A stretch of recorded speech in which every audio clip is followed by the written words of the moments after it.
you actually could fix. I mentioned to you at one point that one of the things Carl Jung said was that modern men don't see God because they don't look low enough.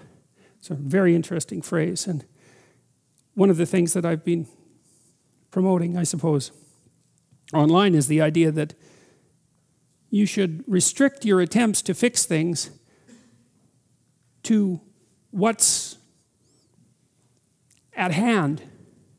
So there's probably things about you that you could fix, right? Things that you know that aren't right. Not anyone else's opinion, your own opinion, that aren't right. You can fix them. Maybe there's some things that you could adjust in your family, although that gets hard. You have to have your act together a lot before you can start to adjust your family, because things can kick back on you really hard. And you think, well, it's hard to put yourself together. It's really hard to put your family together. Why the hell do you think you can put the world together? Right? Because obviously the world is more complicated than you and your family. And so if you're stymied in your attempts even to set your own house in order, which of course you are, then you would think that what that would do would be to make you very, very leery about announcing your broad-scale plans for social revolution. Well, it's a peculiar thing because that isn't how it works, because people are much more likely to announce their plans for broad-scale social revolution than they are to try to set themselves straight or to set their family straight.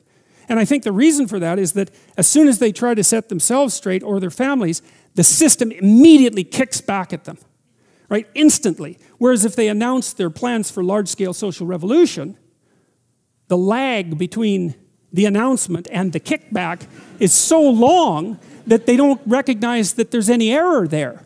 And so, you know, you can get away with being wrong if nothing falls on you for a while.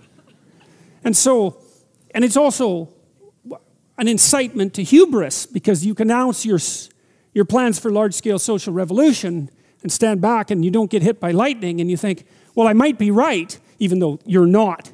You're seriously not right. I might be right, and then you think, well, how wonderful is that, especially if you could do it without any real effort. And I really do think, fundamentally, I believe that that's what universities teach students now. That's what they teach them to do. I really believe that.